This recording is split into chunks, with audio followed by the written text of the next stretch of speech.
بسم الله الرحمن الرحيم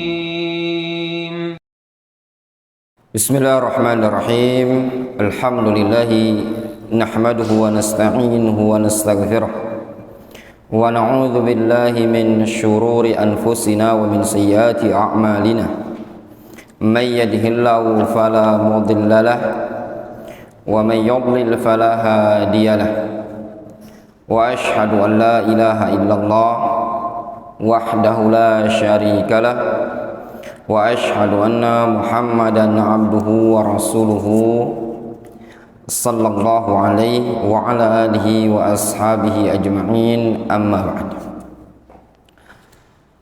Kita lanjutkan kajian kita dari kitab Khulasatul Ahkam fi Zakati was Siyam yang ditulis oleh Fadilatul Syekh Abu Abdullah Muhammad Ibnu Ali Ibnu Hizam Al-Fadli Al-Ba'dani Al-Yamani hafizahullah ta'ala.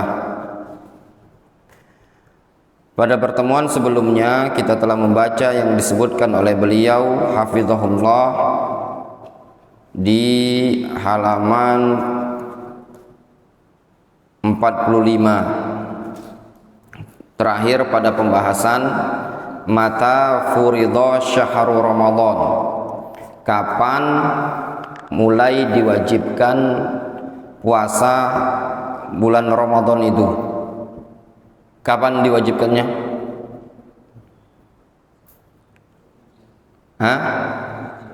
Tanggal 2 Hijriah di bulan apa?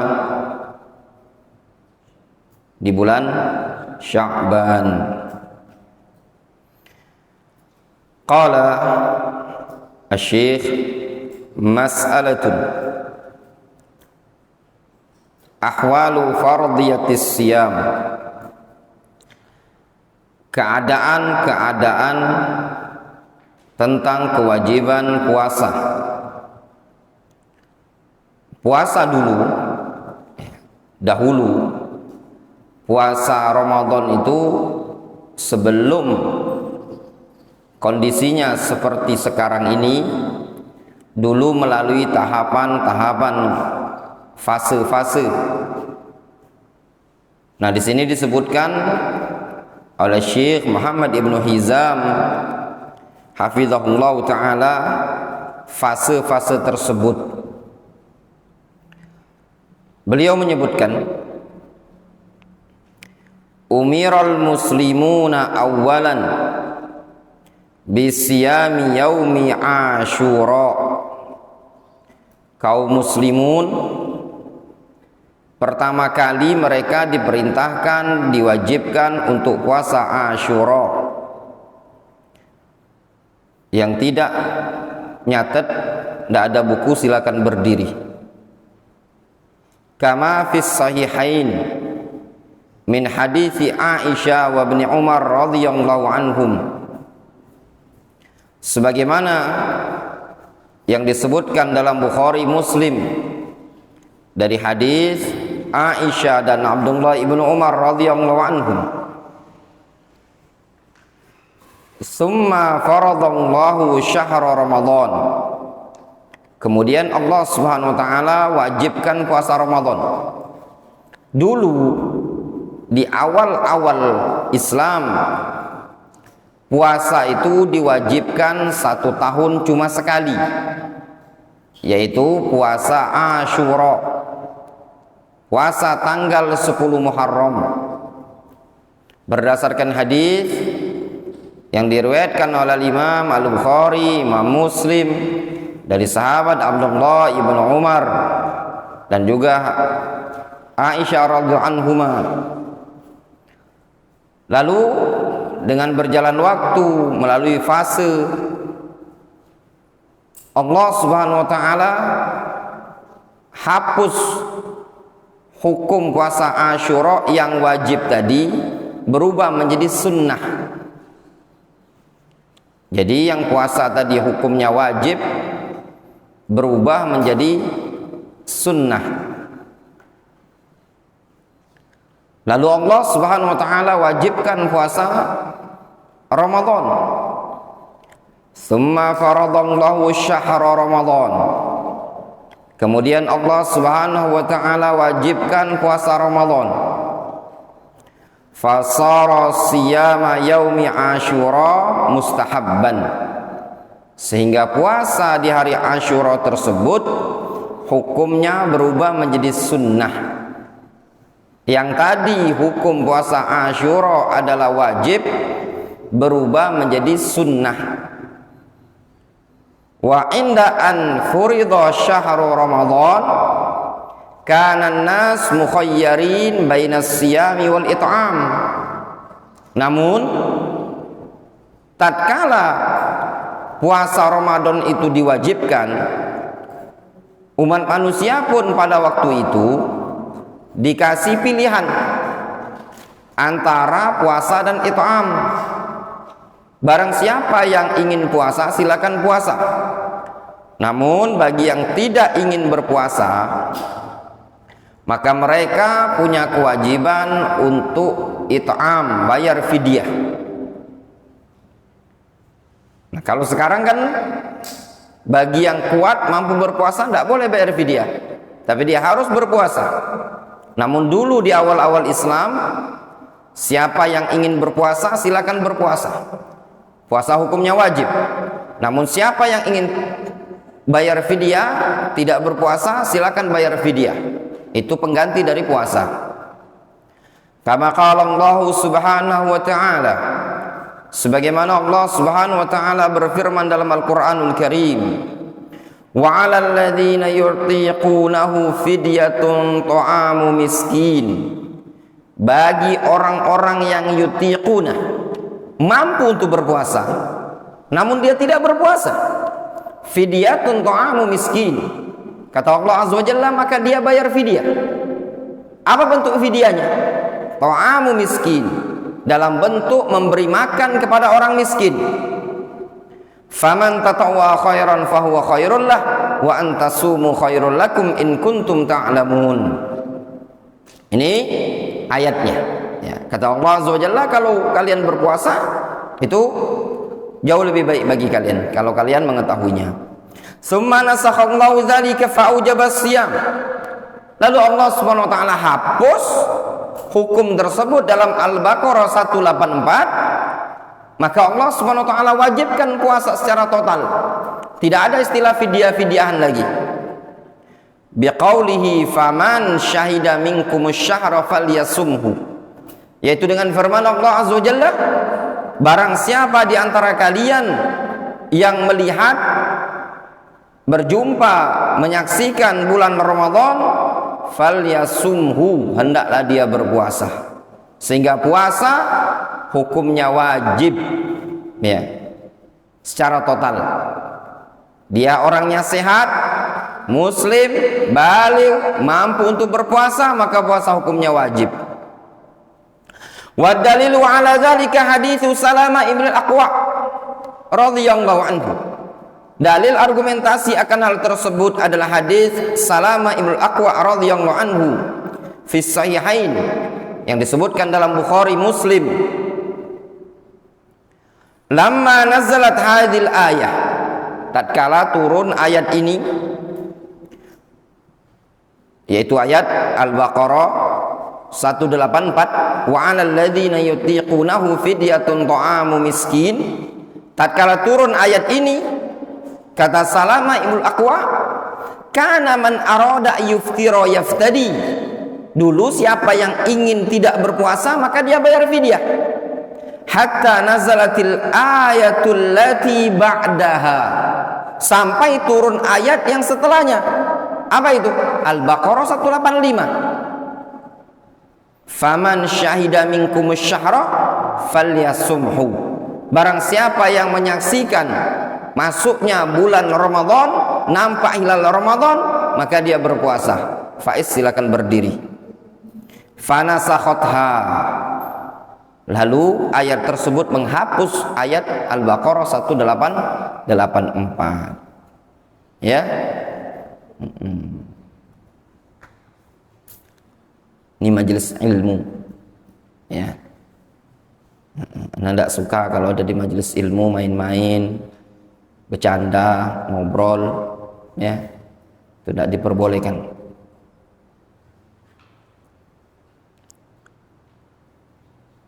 Wa fi riwayatin li Muslimin, disebutkan pada riwayat Muslim, kunna fi Ramadan ala ahdi Rasulillah sallallahu alaihi wasallam man syaa shama wa man syaa aftara. Kata Salama Ibnu Aqwa, dulu kami di bulan Ramadan di zaman Nabi sallallahu alaihi wasallam, siapa yang ingin puasa maka dia puasa, siapa yang tidak ingin berpuasa maka dia tidak berpuasa. Namun faftada bi ta'ami miskinin, maka dia bayar fidyah dengan cara memberi makan orang miskin. Hatta nazalat hadil ayah, sampai turunlah ayat faman syahida minkumus syahra falyasumhu. Jelas sekali ayo ikhwayatul bil ilm, hadis dari Salamah Ibnu Aqwa yang menyebutkan bahwasannya puasa Ramadan dulu hukumnya tidak sebagaimana yang sekarang ini. Hukumnya memang wajib, namun tata caranya ada perbedaan dari sisi kaifiyah. Yaitu siapa yang ingin puasa dia puasa, siapa yang tidak ingin puasa maka dia wajib bayar fidyah saja. Wa kana fi awalil Islam yahrumu 'ala shaim al-aklu wasyurbu wal jima' min hini yanam aw yusallil isya'il akhirah. Namun dulu di awal-awal Islam, bagi orang yang berpuasa haram bagi dia makan, minum, jima dimulai dari sejak dia tidur atau setelah sholat isya yang terakhir. Dulu di awal-awal Islam, kalau ada orang yang sudah tidur di malam hari, maka dimulai dari dia tidur itu tidak boleh makan lagi sampai esok hari. Misalnya kalau dia tidur jam 6:30, dari 6:30 tidak boleh makan lagi.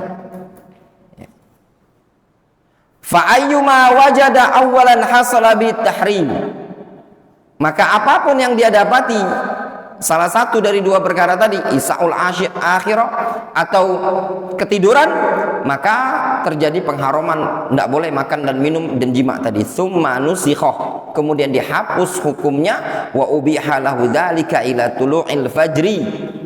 Secara hukum Islam lalu dibolehkan makan dan minum serta hubungan suami istri sampai terbit fajar, sawaun nama amla, baik dia tidur ataupun tidak. Itu secara hukum Islam. Kama jaa bayanu dzalika fil Bukhari 'anil Barra ibni Azib radhiyallahu anhuma. Sebagaimana datang penjelasan hal tersebut dalam Sahih Bukhari dari sahabat Al-Barra ibnu Azib.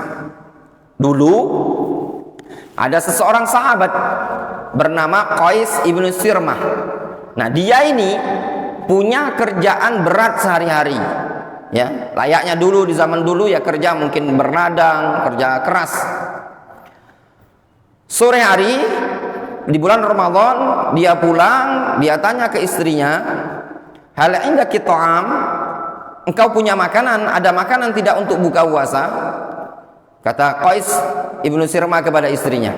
Istrinya menjawab, la fa antaliqu sa'atlubu laka. Tidak ada, namun aku akan pergi, aku akan carikan engkau makanan. Zaman dulu ya ikhwan, tidak seperti zaman sekarang. Ya, makanan mewah, banyak sekali hidangan berbagai macam jenis. Kalau kita di Palembang ada pempek, ada tekwan, ada es, ada segala macam, ada kolak. Itu sebelum maghrib. Zaman dulu sahabat tidak memiliki bukaan. Zaman sekarang kalau nggak ada makanan di rumah bisa pesan melalui GoFood. Iya enggak? Ini tidak ada makanan. Dia tanya ke istrinya, ada bukaan puasa enggak? Kata istrinya, enggak ada, nanti aku pergi cari dulu makanan. Ketika istrinya pergi, dia pun tidur. Si Qais ini tadi, pada saat istrinya pulang, si Qais sudah dalam kondisi tertidur dan sudah masuk waktu berbuka. Istrinya teriak, khaybatan lak, celaka engkau. Kenapa? Karena sejak dimulai dari tidur sampai esok dia tidak boleh makan lagi. Jadi tidak bisa berbuka, tidak bisa sahur. Ya, besoknya harus puasa. Sehingga karena jujurnya si Qais, ya, dalam mengamalkan Islam ini tadi, beliau tidak makan, tidak juga sahur sampai esok hari, dan sampai di tengah hari beliau tetap berpuasa. Ketika sedang berpuasa, tiba-tiba beliau jatuh pingsan. Disampaikanlah kejadian tersebut kepada Nabi SAW, diberitakan kepada Rasul bahwasanya si Qais pingsan, lalu tidak lama kemudian turun ayat wa kulu washrabu hatta yatabayyana lakumul khaytul abyadu minal khaytil aswadi minal fajar.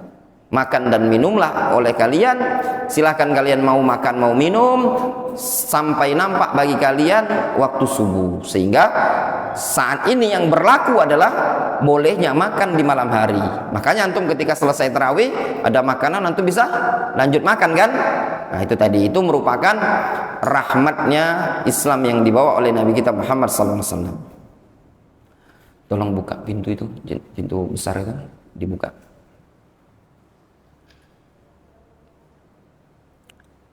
Supaya udaranya masuk.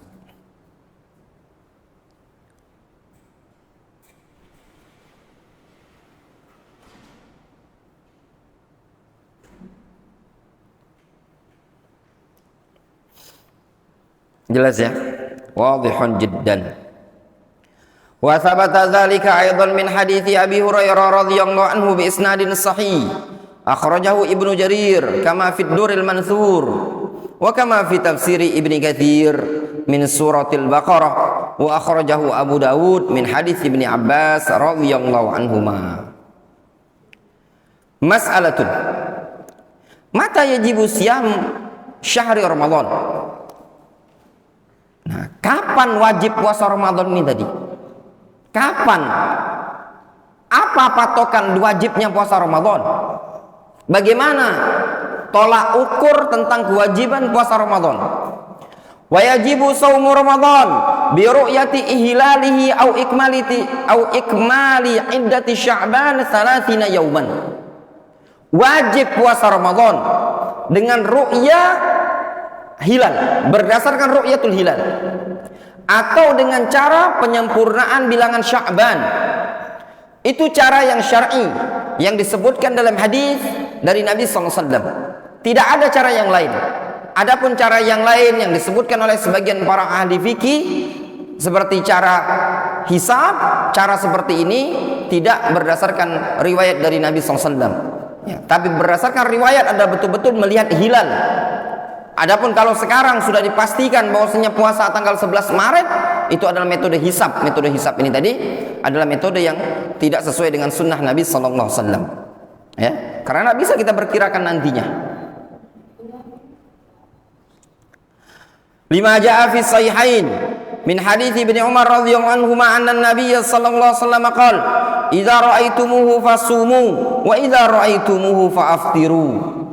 Kata Nabi sallallahu alaihi wasallam, apabila kalian melihat hilal maka puasalah kalian, apabila kalian melihat hilal lebaran maka lebaranlah kalian.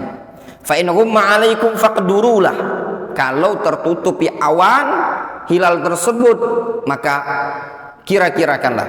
Wa fi riwayatin li muslimin faqduru lahu 30, maka kirakanlah menjadi 30. Ya. Nah, ini patokannya kapan? Ikmal, ketika tidak terlihat hilal. Sehingga metode pertama pada tanggal 29 Sya'ban upayakan untuk melihat hilal. Nampak ataukah tidak hilal Ramadan tersebut. Kalau bulan Ramadan hilal, bulan yang kecil, bulan sabit namanya, bisa nampak, maka lakukan dengan cara yang kalau sudah nampak maka berlaku puasa Ramadan. Namun kalau tidak nampak maka berlaku cara kedua, yaitu dengan menyempurnakan bilangan Sya'ban yang tadi 29 kita genapkan menjadi 30. Nah, untuk kita di Indonesia ini sudah diatur oleh kementerian. Mereka mengirimkan, menetapkan ada tim yang dikenal dengan tim Ru'yatul Hilal. Kita nunggu saja informasi dari pemerintah. Wa fi sahihain an min hadits an Abi Hurairah radhiyallahu anhu. Wa fi riwayatin Muslim wa fi riwayatin li Muslimin faqduru lahu 30 wa fi sahihain an Abi Hurairah. Wa ala hadza jami'ul ulama. Maka berdasarkan ini, itulah pendapat mayoritas para ulama. Wala yajuzul i'timad 'ala al-hisabat al-falakiyah. Tidak diperbolehkan bersandar dengan hitungan falakiyah. Apa hitungan falakiyah? Yang metode hisab tadi. Ya, wa innamal ibra bi ru'yatil hilal. Yang menjadi patokan tolak ukur adalah dengan cara ru'yatul hilal. au ikmali Sya'ban, ikmalil iddah, atau menyempurnakan bilangan Sya'ban.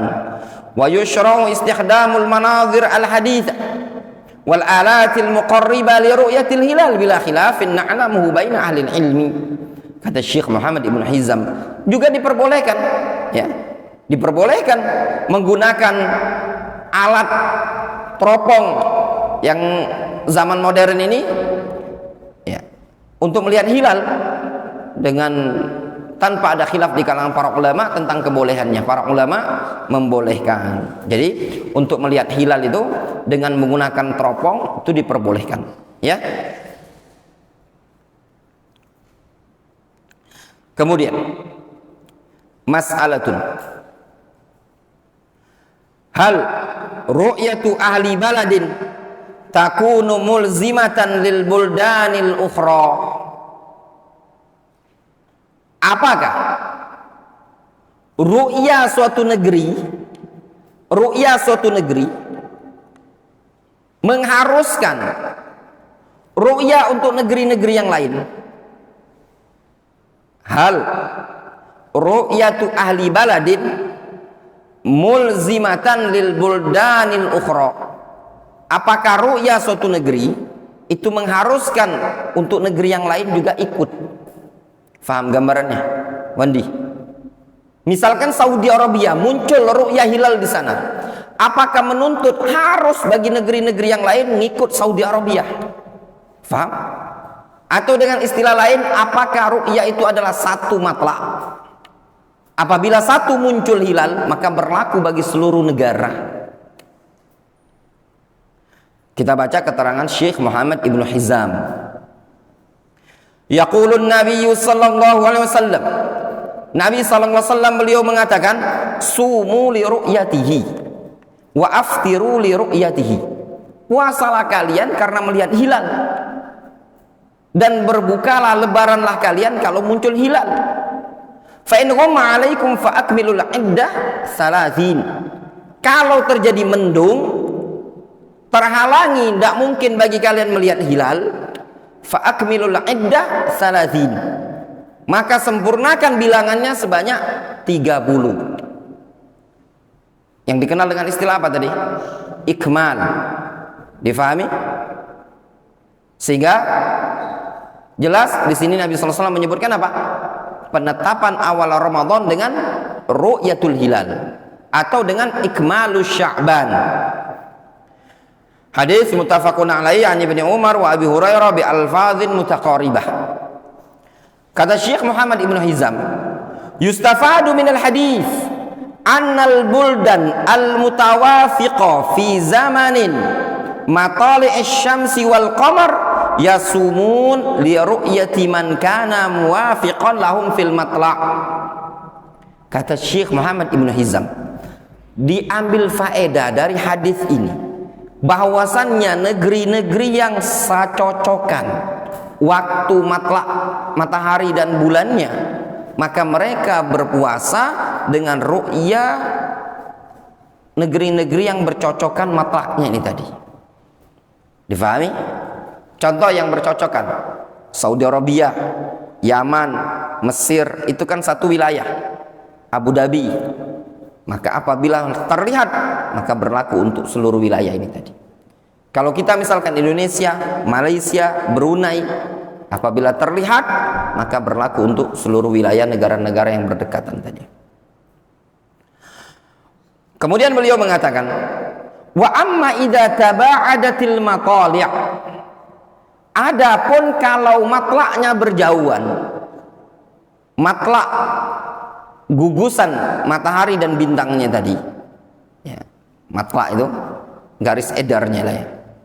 Faru'yatul balda asy-syarqiyah, ya, mulzimatun lil balda al-gharbiyah. Maka ru'ya negeri yang timur itu mengharuskan bagi negeri yang lebih barat. Kenapa? Li'annaha sabiqatun lahum fil matali'. Dikarenakan mereka lebih duluan dalam hal matlaq. Lebih duluan dalam hal matlaq. Jadi gini, kalau jauh, ya. Contoh misalkan antara Saudi Arabia dengan Indonesia, mana yang barat, mana yang timur? Indonesia barat, Saudi Arabia timur. Yakin antum? Masa?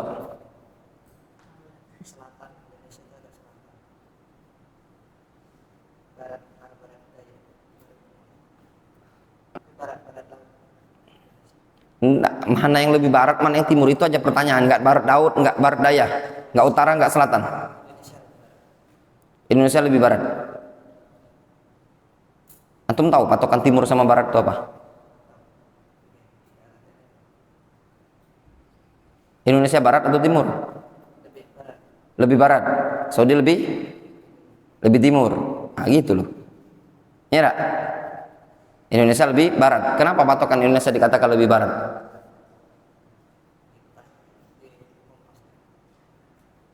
Benar. Saudi lebih timur. Bener Rio. Anda mau tanya dulu. Nah, kok wallahu alam?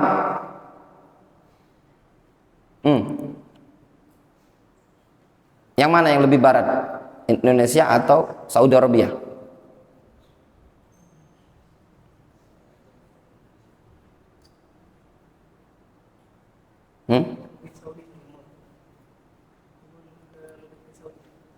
Timur lebih ke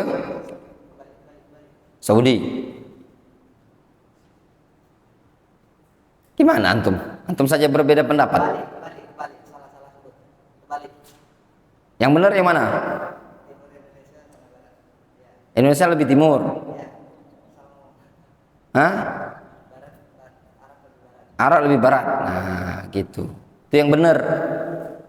Kenapa? Apa alasan antum mengatakan Indonesia lebih timur? Waktunya duluan, ya. Karena matahari terbit dari arah timur. Nah, gitu ya. Nah, kata beliau, faru'yatul balda al-syarqiyah, maka ru'ya negeri yang berada di timur, mulzimatun lil balda al-gharbiyah, mengharuskan, menuntut ru'ya juga pada negeri yang sebelah barat. Itu kalau negaranya berjauhan. Maksudnya apa? Kalau seandainya Indonesia lebih duluan muncul hilal dibandingkan Saudi, maka hilal yang ada di Indonesia itu menuntut Saudi harus ikut ya Indonesia. Kenapa? Karena li'annaha sabiqatun lahum fil matalib. Karena lebih duluan dalam sisi matlab. Fayajibu alaihim ayya'malu bi ru'yatihim. Sehingga orang-orang yang berada di timur wajib mengikuti ru'yah yang ada di barat. Li umumi qaulihi sallallahu alaihi wasallam sumu li ru'yati wa aftiru li ru'yatihi. Berdasarkan sabda Rasul, puasalah kalian tatkala melihat hilal dan lebaranlah kalian tatkala melihat hilal.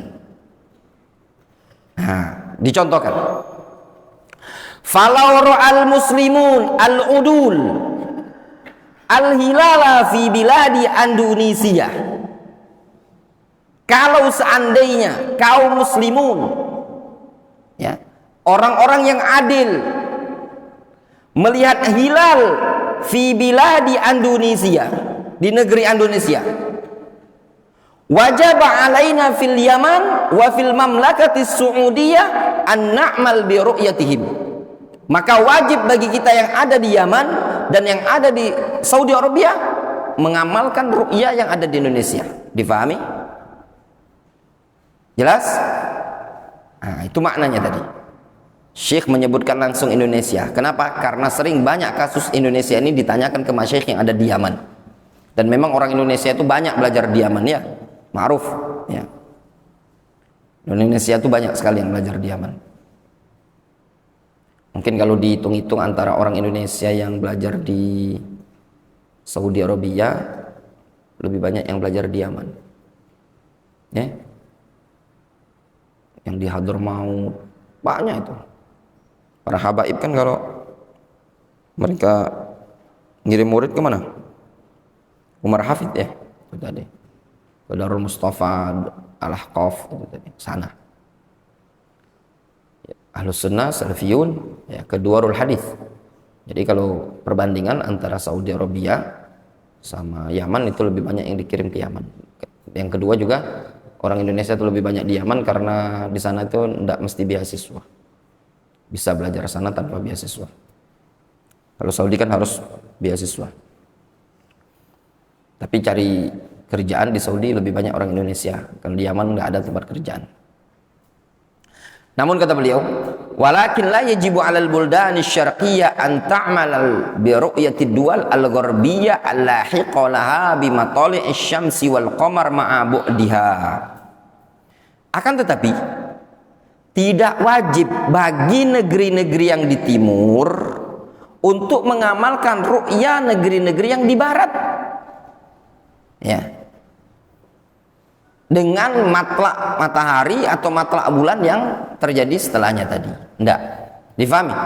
Maksudnya gini.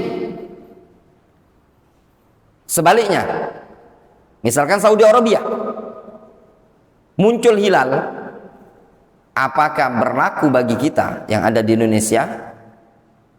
Maka yang disebutkan oleh Syekh tunda, tidak berlaku. Difahami? Jelas? Kenapa? Karena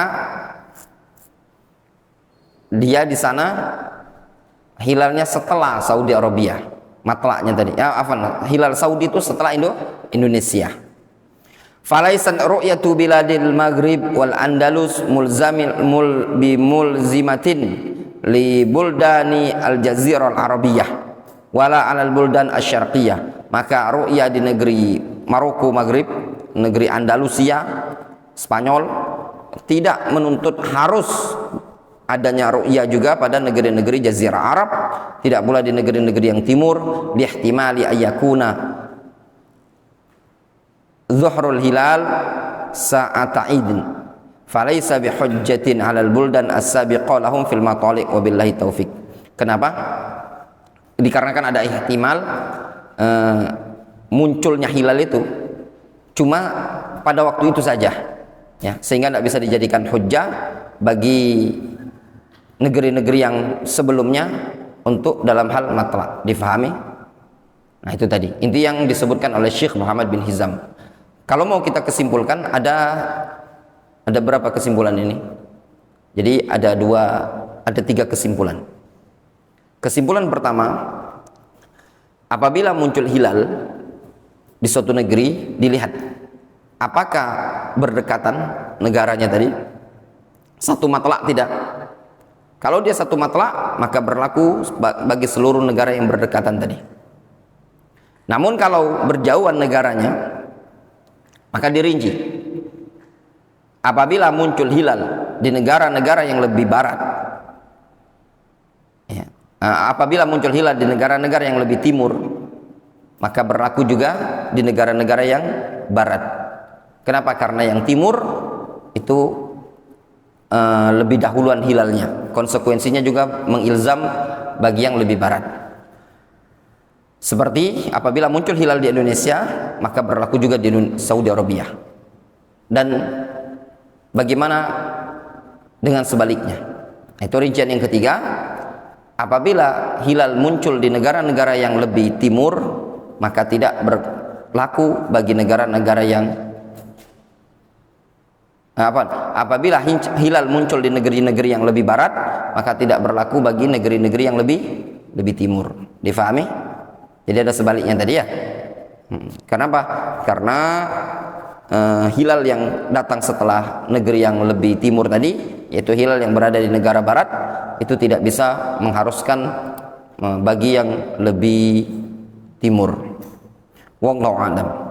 Qala Syekhul Islam Ibnu Taimiyah rahimahullahu taala kama fi Majmu'il Fatawa Syekhul Islam Ibnu Taimiyah menyatakan sebagaimana dalam Majmu'ul Fatawa, haka Ibnu Abdul Bar al-ijma'a ala anna al-ikhtilaf ya'ni bainal ulama fi ma yumkin ittifaqul matali' fi fa amma man kana fi mithlil Andalus wa Khurasan bila khilaf fala khilafa annahu la yu'tabar. Syekhul Islam Ibnu Taimiyah rahimahullah taala beliau menyebutkan, Ibnu Abdul Bar menukilkan ijma' bahwasanya ikhtilaf di kalangan para ulama yang terjadi dalam masalah apabila suatu negeri melihat hilal, apakah berlaku untuk seluruh negeri yang ada di belahan bumi ini tadi, itu khilaf pada kasus yang negara-negara tersebut masih satu matlaknya, ya, seperti Yaman, Saudi Arabia, Mesir itu masih satu matlak, ya.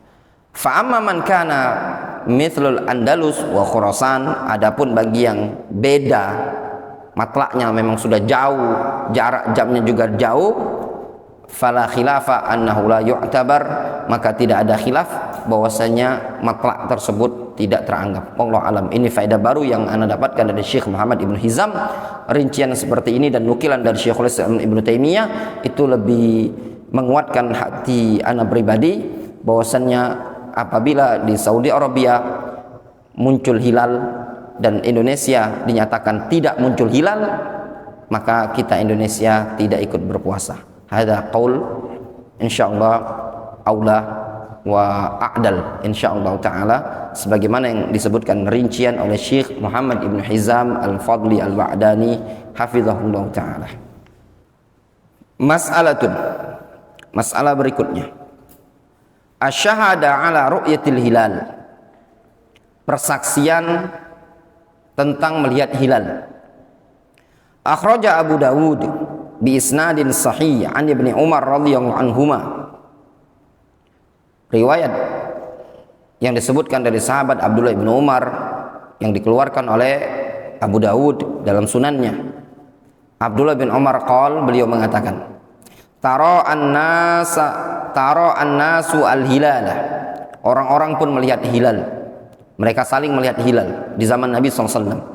Fa akhbartu an-nabiyya sallallahu alaihi wasallam anni ra'aituhu fa shama wa amara bisiyamihi. Kata Abdullah bin Umar, aku mengabarkan kepada Nabi sallallahu alaihi wasallam bahwasanya aku melihat hilal. Lalu Nabi SAW berpuasa dan Rasul memerintahkan orang-orang sahabat yang lain untuk berpuasa. Wa thabata an Ibnu Umar radhiyallahu anhuma annahu ajaza bi syahadata rajulin fil hilal kama fi tahdzibil athar musnad Ibnu Abbas. Dan juga telah sabit dari Abdullah bin Umar bahwasanya Abdullah bin Umar membolehkan persaksian satu orang laki-laki dalam ru'yatul hilal, ya, sebagaimana disebutkan dalam Tahdzibul Athar pada musnadnya Ibnu Abbas. Wa thabata an Ibnu Umar radhiyallahu anhu annahu ajaza syahadata rajulin fil hilal. Ya, Abdullah bin Umar menyebutkan penetapan awal Ramadan, ya boleh saja satu orang laki-laki yang bersaksi melihat hilal. Wa akhraja Abu Dawud wa Darqutni min hadithi Amir Makkah Al-Harith ibn Hatib radhiyallahu anhu annahu qala, Al-Imam Abu Dawud rahimahullah ta'ala dan juga Al-Imam Ad-Darqutni meriwayatkan hadis dari Amir Mekah yaitu Al-Harith ibnu Hatib, bahwasanya Al-Harith ibnu Hatib pernah mengatakan, ahida ilaina Rasulullah SAW an nansuka li ru'yah fa illam narahu wa syahida syahida adlin nasakna bi syahadatihima. Nabi SAW menetapkan kepada kami, menekankan kepada kami agar kami melakukan nusuk dengan patokan ru'yah. Nusuk di situ ibadah.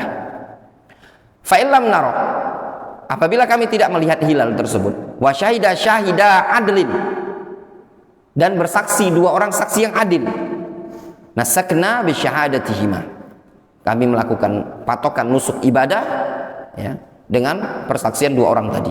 Wa aqrahu Ibnu Umar radhiyallahu anhuma wa isnadu hasan. Ya, ditetapkan ini oleh Abdullah bin Umar dengan sanad yang hasan. Kata Syekh Ibnu Hizam, ini kan hadis menyebutkan, hadis Abdullah bin Umar menyebutkan persaksian satu orang laki-laki, sedangkan hadis Al-Harith ibnu Hatib persaksian dua orang dalam patokan hilal ketika melaksanakan suatu ibadah. Bagaimana komprominya? Puasa kan bagian dari ibadah juga.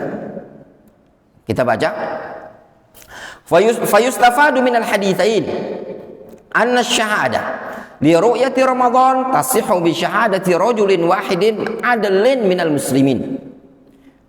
Kata Syekh Muhammad Ibnu Hizam Al-Fadli Al-Ba'dani hafizahullah ta'ala, beliau mengatakan diambil faedah dari dua hadis ini, yaitu hadis Abdullah bin Umar yang menyebutkan tara'an nasu al-hilal fara'aituhu fa akhbartun nabiyya sallallahu alaihi wasallam fasama wa amaran nas bisiyamihi.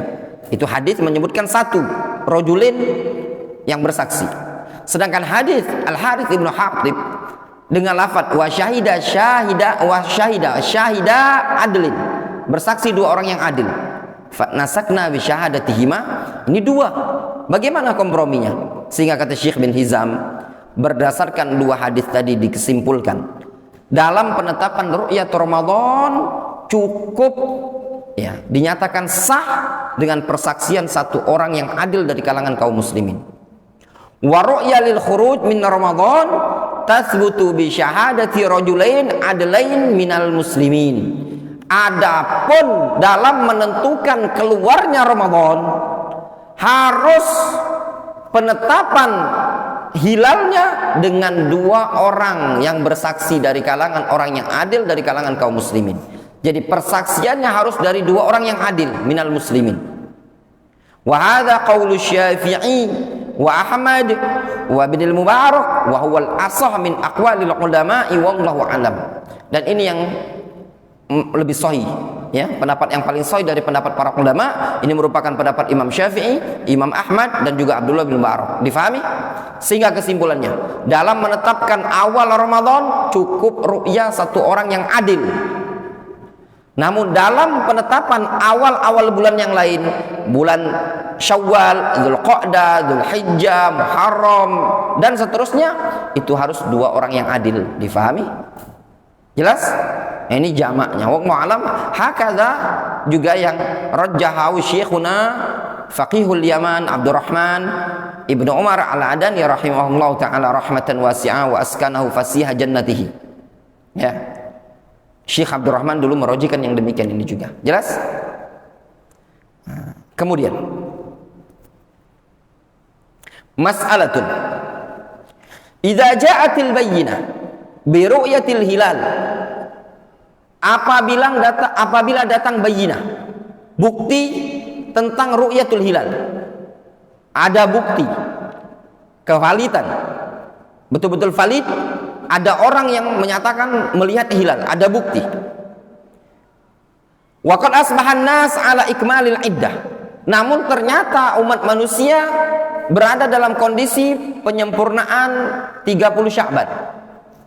Maknanya gini ya ikhwan, misalkan di hari ini, pagi ini antum tidak berpuasa, tidak puasa, antum sudah makan sarapan pagi. Ini jam berapa? Jam 11. Antum siap-siap mau makan siang. Namun ternyata ada informasi valid.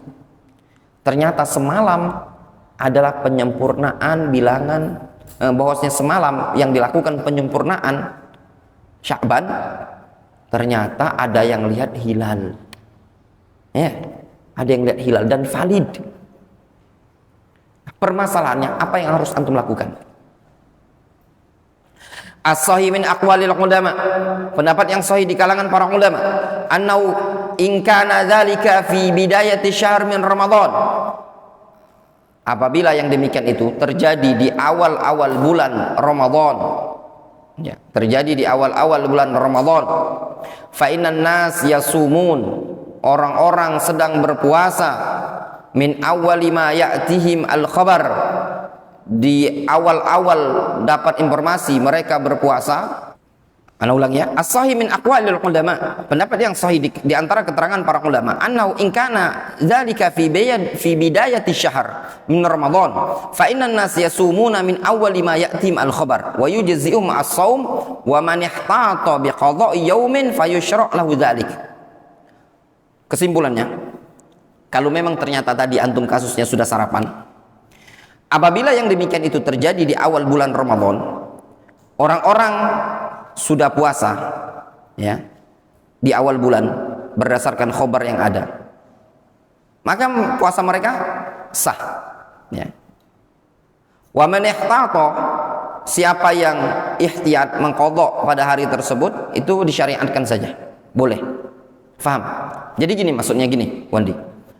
Tadi antum udah sarapan, dapat informasi bahwasanya semalam sudah valid ada ru'yatul hilal, maka antum tidak boleh makan hari ini. Dimulai dari jam berapa? Dari jam 11 sampai maghrib. Namun kalau seandainya antum mengqadha ihtiyaton, dalam rangka kehati-hatian, itu afdol. Ya, afdol. Wa amma in kana dzalika fi akhir syahr, namun kalau ternyata khobar ini tadi di akhir bulan, berarti lebaran, fa innahum yuftirun wa yatawajjahuna ilal musalla li salatil id. Kalau ternyata di akhir bulan jam 8 pagi antum dapat informasi, antum sedang puasa, dapat informasi ternyata hari itu ada hari lebaran, maka antum langsung batalkan, langsung menuju sholat id. Fa illam ya'malu illa ba'da zawal fa innahum yuftiru, fa illam ya'lamu illa ba'da zawal fa innahum yuftirun wa yagduna ilal musalla minal yaum alladhi yali. Namun kalau seandainya mereka tidak dapat informasi kecuali ba'da zawal, kecuali setelah zawal, dalam artian informasinya antum dapatnya kapan? Pada hari id, setelah id, setelah zuhur, maka antum langsung batalkan. Namun sholat idnya kapan? Besok. Difahami? Itu kalau di akhir bulan, dalam artian pada hari lebaran. Jelas? Qala Ibnu Abdul Barr rahimahullah ta'ala fi Tamhid, Al-Imam Ibnu Abdul Barr rahimahullah ta'ala, beliau mengatakan, wa ajma'al ulama ala annahu in thabata anna al-hilal min Syawal ru'ya bi mawdi'i istihlalihi laylan wa kana thubutu dhalika wa qad madha min an-nahari ba'duhu anna an-nas yuftirun sa'atan ja'ahum al-khabar at-tathabbut atau as-sabt fi dhalik fa in kana qabla az-zawal sallau al-id bi ijma' min al-ulama wa aftaru wa in kana ba'da az-zawal fa ikhtalafa al-ulama fi salatil id wa hina idzin thumma dzakara madhahib al-ulama fi dhalika. Kata beliau, kata Ibnu Abdul Barr, para ulama sepakat bahwasannya apabila telah valid bahwasanya hilal Syawal dilihat ya pada tempat munculnya hilal di malam hari terlihat, yang demikian itu valid, dan namun telah berlalu sebagian hari dalam kondisi ya, orang-orang itu waqad madha minan nahari ba'dahu, dan telah berlalu separuh hari, maka orang-orang pun harus membatalkan puasanya tadi ketika datang khobar kepada mereka dari orang yang terpercaya tadi. Nah, kalau terjadinya sebelum zawal, khobar ini tadi mereka membatalkan tadi, terjadi sebelum zawal, mereka langsung berangkat ke lapangan sholat id dengan kesepakatan para ulama. Ya. Difahami?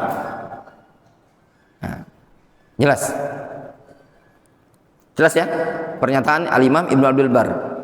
Kata beliau, wa kana thubutu dzalika wa qad madha minan nahari ba'duhu anan nas yuftiruna sa'atan ja'ahum al-khabar as-sabat fi dzalik. Maksudnya hilal sudah nampak semalam dan sudah dapat khabar bahwasanya sebagian orang sudah ada yang puasa. Maka bagi yang sedang berpuasa langsung batalkan puasanya. Kalau ternyata sebelum zawal, maka langsung mereka ke sholat id di lapangan. Tapi kalau ternyata informasinya setelah zawal, di sini ada khilaf di kalangan para ulama kapan sholat idnya. Ya. Kemudian Ibnu Abdul Barr menyebutkan mazhab ulama dalam hal itu, wal asah min tilkal aqwal wa mazhab Syafi'i wal Laits wa Ahmad. Pendapat yang sahih dari pendapat-pendapat tersebut adalah pendapat Imam Syafi'i, Imam Malik, Imam Al-Laits Ibnu Sa'ad dan juga Imam Ahmad, annahum yaghduna minal ghad ilal musallah. Maka esok hari baru mereka menuju tempat salat lapangan, di hadis Abi Umair ibni Anas an umumatin lahu min ashabin Nabi SAW. Berdasarkan hadis Abu Umair dari paman-pamannya atau dari paman-pamannya dari karangan sahabat Nabi SAW, anna raqban ja'u ilan Nabi SAW yashhaduna annahum ra'aw al-hilal bil amsi fa'amarahum ayyuftiru wa idha asbahu ayyagdu ila musallahum. Ya, disebutkan dalam hadis tersebut bahwasannya sekelompok rombongan datang kepada Nabi SAW, mereka bersaksi bahwasanya mereka telah melihat hilal Syawal kemarin itu. Lalu Nabi SAW memerintahkan para sahabat untuk membatalkan puasa bagi yang sedang puasa karena itu adalah tanggal 1 Syawal, ya. Sehingga mereka pun melakukan sholat Id kapan? Ila musallahum, ya, berangkat menuju musalla, ya. Akhrajahu Abu Daud, ya, wasahu al-Imam Al-Wadi'i. Hadis ini diriwayatkan Abu Daud dan disahihkan oleh Syekh Muqbil. Wallahu ta'ala a'lam. Naktafi bihadzal qadar.